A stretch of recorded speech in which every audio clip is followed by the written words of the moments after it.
Good afternoon. My name is Pierre Lavedan, and today I'll be presenting to you upon Volkswagen and Volkswagen's aggregate group. So since its birth in the 20th century, the automobile has reinvented the way we get from point A to point B. And then with the implementation of the production line, everybody from any demographic was finally able to get a piece of this fantastic technology. Now, as more time has passed, the automobile has gone through many evolutions and has earned many new traits and attributes. And Volkswagen themselves have definitely played their role in furthering this evolution of the automobile. Now, I myself am a proud owner of a Volkswagen. I own a Jetta, and I've owned it for 4 years. And I can definitely attest to the fact that Volkswagen is, it's not perfect, but it is definitely a premier global leader in the production of high quality and attractive automobiles. Now, in today's presentation, we're going to kind of go over Volkswagen's own fleet, their mergers fleets, some recent controversies that they went through, and then finally, we're going to look at their future aspirations for the next decade to come. All right, so visiting their own personal fleet, Volkswagen reported in their SWOT analysis in 2019 that they're going to be adding the RT onto the streets. Basically, this is going to be a luxury sedan for the everyday person. And then further, they're going to take the Volkswagen Beetle and bringing it back, except this time, along with its fantastically large reputation, it's going to have a fresh new look to it. I know for the fleets of their mergers, Volkswagen is affiliated with Audi, Bentley, Lamborghini, and Bugatti, as you can see here. And so then the EQS group reported in 2019 in their article, Audi Group, that the Audi R8, as pictured here, and the Audi TT are still some of car enthusiasts' favorite vehicles to get a hold of and kind of mess with. And then on the side of Bugatti, Molsheim in 2019, within their article, the design DNA of the Bugatti Hyper Sports cars, that the Chiron, as pictured here, and other models from Bugatti are some of the most revered automobiles on the roadways today. Now, such a recognizable fleet and some impressive mergers, VW had built a sizable reputation. However, all of this was subject to change in 2015 with their emissions scandal. So, Jacobs and Cowers in 2019 reported in their article, The VW Emissions Scandal and Accountability, that essentially the diesel engines that were placed in Volkswagen's cars were not compliant with US emission standards.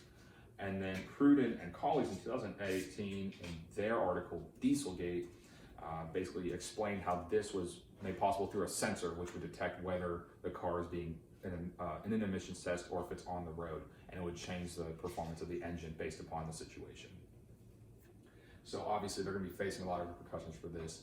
And Jacobs and Cowers expanded within the same article, stating that Volkswagen faced nearly $4 billion in fines from the United States and Germany. And on top of that, there was a mass recall of all diesel models between 2009 and 2015. And they faced about $28 billion in individual lawsuits because of this recall. So, due to some poor executive decisions and some setbacks, Volkswagen had to rise from those ashes and are now currently on a new track towards a green future. So to start this one off though, we're going to be looking at the merger that's going to be taking place with Porsche in the near future. And so Mayer, 2008, reported within his article, Volkswagen Porsche Search for Peace, that essentially with this merger, Porsche is going to have a larger say upon Volkswagen's designs and their performances. And then on the social side of things, he also reports that with this new merger, gives Volkswagen a larger presence within the automotive industry and allows them to make future endorsements and future affiliations all the more possible. Okay, so on the vehicular side of things, we can see that within this upcoming decade, they're going to be coming out with a new fleet, and it's going to be hybrid. So from Brooks in 2020, within his article, Volkswagen Future Models, he notes that the Volkswagen Bus might be making a return as an electric vehicle. So, as it had its giant reputation in the 60s and 70s, hopefully it will be able to revisit that in the 2020s. And then to kind of further that, go to late 2018, in his article, Volkswagen's Life into China's electric vehicle market, It basically expands on the fact that Volkswagen and China agreed on an initiative to produce some more eco-friendly vehicles and to get those on the roads to replace those fossil fuel burning cars. So with this new technology and the collaborations with new automotive giants, Volkswagen is going to further the innovation and trailblazing within the automotive industry. So, to conclude, we can see that Volkswagen is a very reputable automotive company. They produce some of the most favorable vehicles that we've seen on our roads and some of the biggest reputations. They are not perfect. They went through some setbacks with the emission scandal, but they are on the road to a green and eco-friendly future.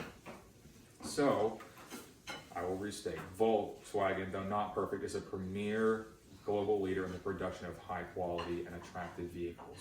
And they've proven that you can get from point A to point B in style.